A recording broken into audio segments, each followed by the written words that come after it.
Сайн байцгаана уу? Та бүхэндээ энэ өдрийн мэндийг хүргэе. Намайг Банзагчийн Оюума гэдэг. Би энэ хэд хэдэн чиглэлээр бизнесийн үйл ажиллагаа явуулаад ардаа 10 гаруй жилийг орхижээ. Өнөөдөр үнэхээр сайхан намрын өдөр байна. Нартаа, нарлаг, янз бүрийн өнгөөр аялсан энэ сайхан намрын өдрийн мэндийг та бүхэндээ дахин хүргье. За ингээд би та бүхэнд өнөөдөр маш чухал сэдвээр ярилцах гэж байна. Энэ юу гэхээр мэдээллийн тухай.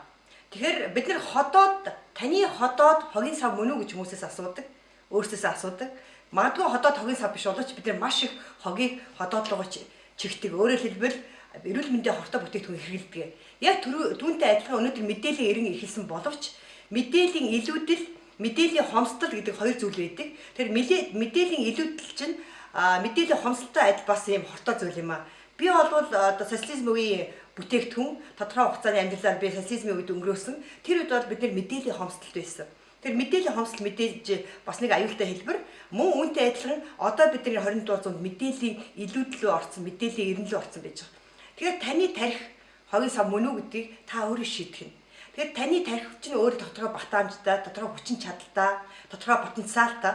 Тэгэхээр та хэрэгцээг их мэдээлэлээр түүнийг даачлаа, түүнийг одоо ингээд мэдээлэлээр булаад авах бол мэдээж тархины хүчин чадал идэвхтэй ажиллахад бол бас их давуу талтай байдаг. Тийм учраас мэдээллийн шүүлтүр, таны тарихад мэдээллийн шүүлтүр. Та зөвхөн өөрийнхөө амьдрал ач тусдаа хэрэгцээтэй мэдээллийг олж авч байгаараа гэж би та бүхэнд хэлмээр байна. Яагаад би энэ зүйлийг ярьж байгаа бэхээр өнөөдөр фэйсбүүкээр дэмий тэнж байгаа, фэйсбүүкээр интернетээр сошиал ертөнцөөр маш хэрэгцээгүй цагийг алтан цагаа өнгөрөөж байгаа маш олон хүмүүс бий болцсон юм аа.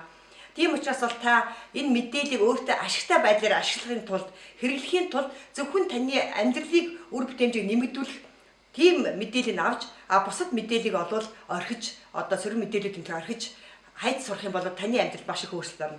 Яагаад ихэнх хүмүүс амжилтанд хүрэхгүй байгаа талаар та бодож үзсэн үү?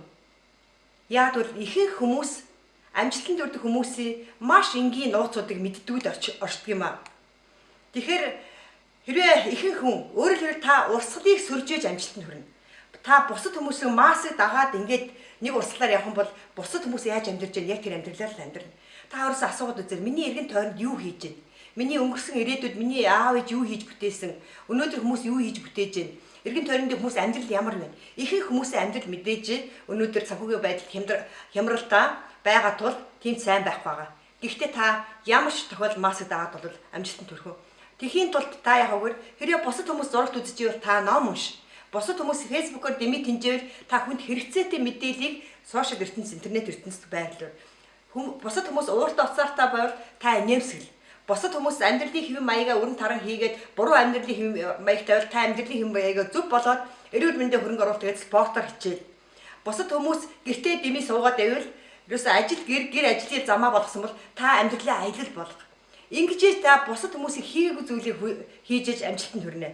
Ерөөсөө амжилтанд хүрсэн хүмүүсийн нууц үүн дээр л орчиж идэг. За ингээд би та бүхэндээ таны тарих бол хогийн сав биш шүү. Та тарихаа хэрэгцээтэй мэдээлэлээр хангаж байгаараа тарих бол таны оюуны шүүлтүр шүү гэдгийг хэлмээр байна. За ингээд түр баяртай.